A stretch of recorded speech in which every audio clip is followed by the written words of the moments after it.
To groom any client's eyebrows, I always use a new razor and I hold it in a way that is sharp enough but not to cut the client.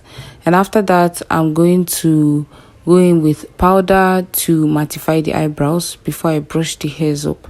Now, it's important to note that I cleansed the skin immediately after carving, so I didn't just go in with my brow products. Thank you. So then I drew the brows, filled them in, and brushed the products to blend in with the hair.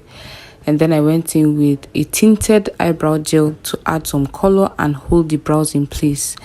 Then I went in with my best carving brush, which is a round flat brush, and some concealer from Ezekiel Cosmetics, and then I used it to carve out the brows. If you draw your brows properly, you really would not suffer for this particular round. And then I used a dense blending brush to blend out the concealer. This is in sped up, guys. I'm not even kidding. And if you notice, when I got the brow bone, I slowed down. Then for the eyeshadow, I went in with an orangey brown for transition. Then I went in with a darker brown for the outer eye corner and up to the crease because I needed to add some depth. And if you notice, I kept it in the 50-50 part of the eye. I didn't carry it to the inner eye corner.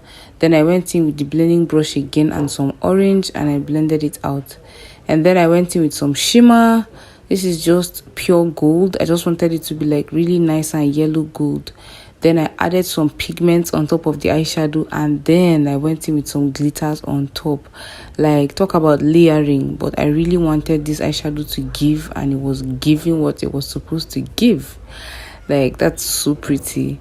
Then I went in with some mattifying liquid black eyeliner before I went in with my lashes.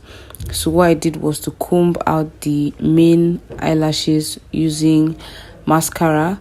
This would help to remove any fallout from the eyeshadow or glitters and keep the eyelashes prepped for the false ones. And then I prepped the false lashes using some eyelash glue. I actually trimmed the end. Sorry, I didn't show that part. And then I fixed the lashes first in the center, then the inner eye corner before the outer eye corner. And her eyes were just looking so pretty. I used these lash tweezers to press them together. This is a different tweezers from the one that I used to fix it. This one helps press them and keep them in place. And that's all for part 3. Check out the next video for part 4, which is skin work.